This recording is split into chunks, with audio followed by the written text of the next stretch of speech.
Well then, Agent York, do you have any plans for this evening? I was going to head back to the hotel and go over my notes. I need to contact HQ and give a progress report, too. Okay, then let's call it a day here. Sounds good. Contact my office when you finish your report. We'll pick you up tomorrow morning. Diane, the owner of the art gallery, should be back soon. All right, then. Let's do that. Hold on, Agent York. We're going out to eat at Nick's Diner.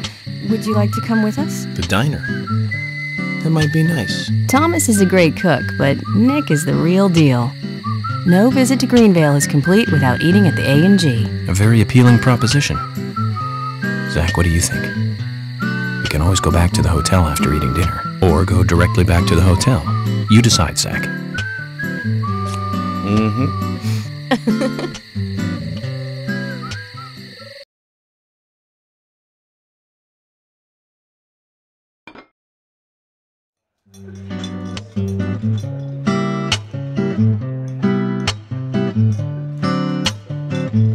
I've been sheriff here for a long time now, and this is the worst murder I've ever seen. Our town is a little odd in some ways, but it's usually a peaceful place. We had our fair share of cases, but just the regular stuff. A high school kid shoplifting from the milk barn, maybe, or some hot-headed kids fighting, fueled on liquor. Nothing more than that. Agent York, what kind of cases have you dealt with in the past? Not much different from those you've just mentioned. The case I was on until last month, well, the guy killed 7 girls in a 3-month period.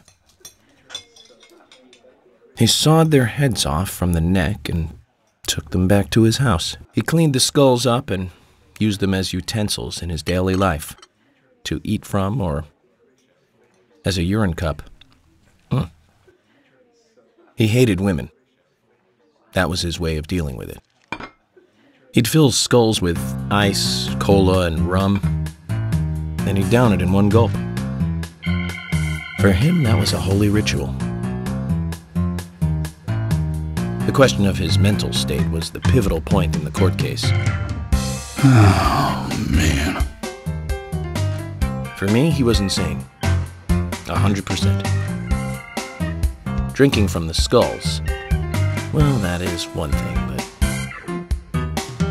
but those he had used to relieve himself, he would then just use them to drink from, too. Yeah, that was too much for me. It's just not sanitary. Not sanitary. That's probably not the problem for most of us. What else? Ah, yes. An ingenious law school student raped over 800 victims. That was a nasty one. Thank you, Agent York. Now, let's talk about something else. You don't want to hear anymore? That's a shame, isn't it, Zach?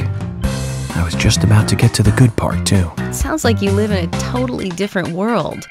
I mean, you're like an elite agent who just jumped out from a movie or something. In your eyes, we must look like we're just playing cops and robbers.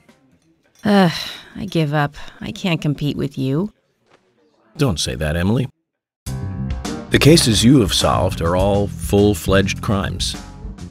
A crime is a crime. Size doesn't matter. There is no big and small. Crimes always have a criminal and a victim. No victim will ever welcome a crime, no matter what its size. So, fundamentally, there is no difference in size. Well said, Agent Morgan. We work day and night to preserve peace and order in this town. You understand that, right? Of course, but still, I don't view shoplifting and Anna's murder as the same level of crime. Me neither. I never even dreamt that such a thing could ever even happen in this town. I keep on expecting to see Anna here in this diner, waiting on tables.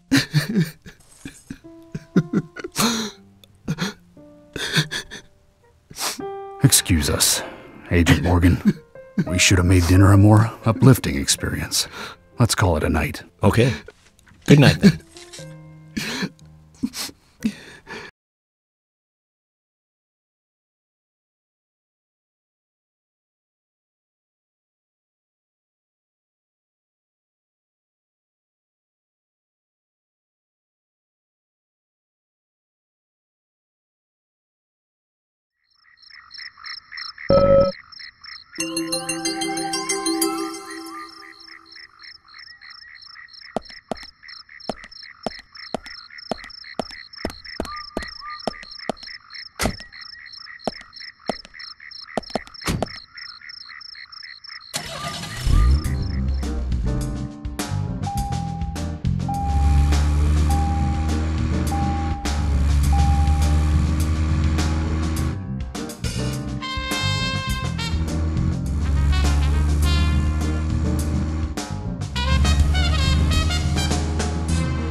Zach, if you notice anything, just stop me.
Okay then, Zach.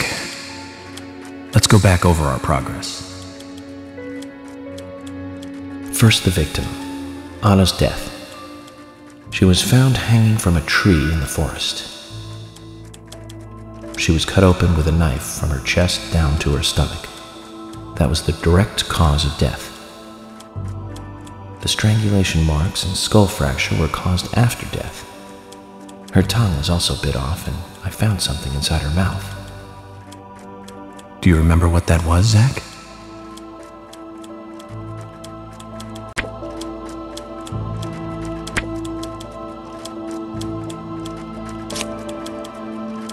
That's right. We found the same red seed in her mouth. According to Emily, it was raining when Anna was killed, but traces of tears were still evident on her face. Which means the perpetrator killed Anna under a roof in the lumber mill, and then carried her body into the woods after it stopped raining. We found numerous important pieces of evidence at the site of the crime, a total of 4 things. Knee prints in the grass, a wood chip with metal dust, a photo of a man with a tattoo on his back, and one other thing. Do you remember what that was, Zach?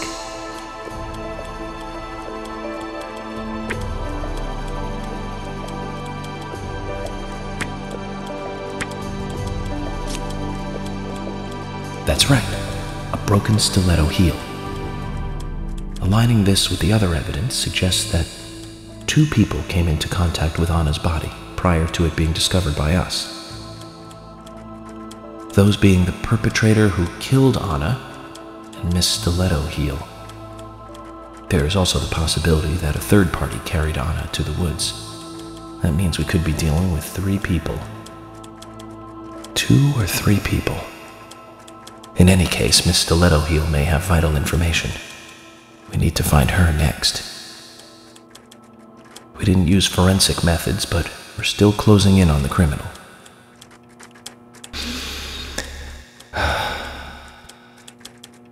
Have I forgotten anything?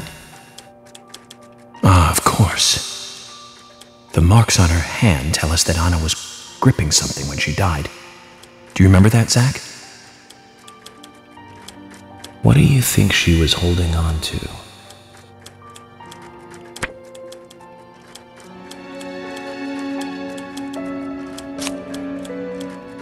That's right, a round object. The marks on her hand suggest a peace mark. The man in the photo found in the woods had a tattoo of an upside-down peace mark on his back. These 2 could well be related.